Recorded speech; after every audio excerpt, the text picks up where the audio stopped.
મારા કિચનમાં તમારા બધાનું સ્વાગત છે। આજે હું બનાવી રહી છું ટીકડી ભજીયા। તો ટીકડી ભજીયા બનાવવા માટે મેં એક વાસણ લીધું અને વાસણની અંદર એક વાટકી મેં ડુંગળી એડ કરી, પછી 2 થી 3 મરચાં મેં ઝીણા ઝીણા કાપીને એડ કર્યા, પછી મેં આખા દાણા લીધા હતા એને પણ કચરા વાટી અને 1 ચમચી એડ કર્યા, પછી 1 ચમચી મેં જીરું એડ કર્યું, અડધી ચમચી જેટલો અજમો લીધો અને એને હાથમાં લઈ અને બરોબર મસળી અને પછી અંદર એડ કર્યો।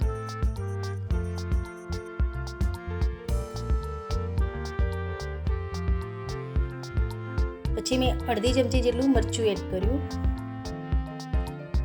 પછી મીઠું એડ કર્યું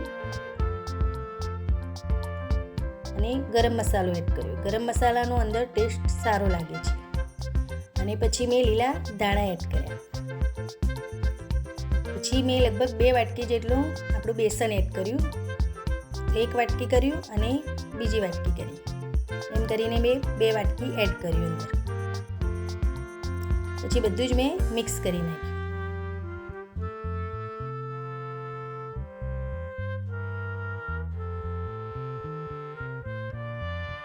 મિક્સ કરી અને પછી મેં પાણી થોડું થોડું રેડી અને સરસ મેં ખીરું બનાવ્યું। આપણે બહુ ઢીલું ઢીલું નહીં બનાવવાનું અને થોડું કડક રાખવાનું, આપણા ગોટા પડે એ રીતે, બસ આ રીતે આપણો ગોટા પડે એ રીતે આપણે રાખવાનું। પછી 2 ચપટી જેટલો મેં સોડા લીધો, એને અંદર એડ કરી અને ઉપરથી મેં લીંબુ નીચોવ્યું। પછી બધું જ મેં મિક્સ કરી નાખ્યું। પછી મેં પાણીથી હાથ થોડા પલાળી અને પછી મેં ગોટા પાડ્યા, એટલે સરસ આપણા ગોટા પડે, એટલે હાથ આપણા પલાળવાના થોડા। પછી તેલ જોયું તો સરસ ગરમ થઈ ગયું હતું, પછી મેં અંદર બધા જ ભજીયા પાડી લીધા। બસ આ રીતે આપણે બધા જ ભજીયા પાડી લેવાના। પછી થોડા ઉપર આવ્યા એટલે પછી મેં એને ઊંચા નીચા કરી અને બધા જ તળી લીધા।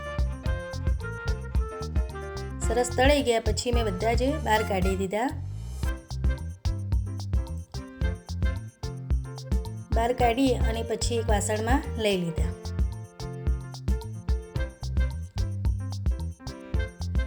પછી આપણે ગરમ ગરમ ભજીયાને જ આપણે એક વાટકી લઈ અને એને દબાવવાનું।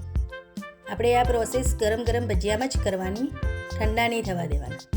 બસ આ રીતે આપણે બધા ભજીયાને વાટકીથી દબાઈ દેવાના। આ રીતે આપણે દબાવવાના। પછી આપણે તેલમાં પાછા અંદર એડ કરી અને બધા જ પાછા તળી લેવાના।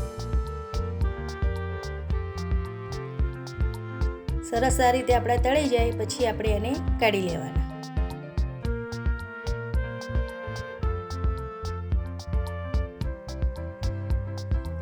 એ રીતે મેં બધા જ ટીકડી ભજીયા બનાવી લીધા।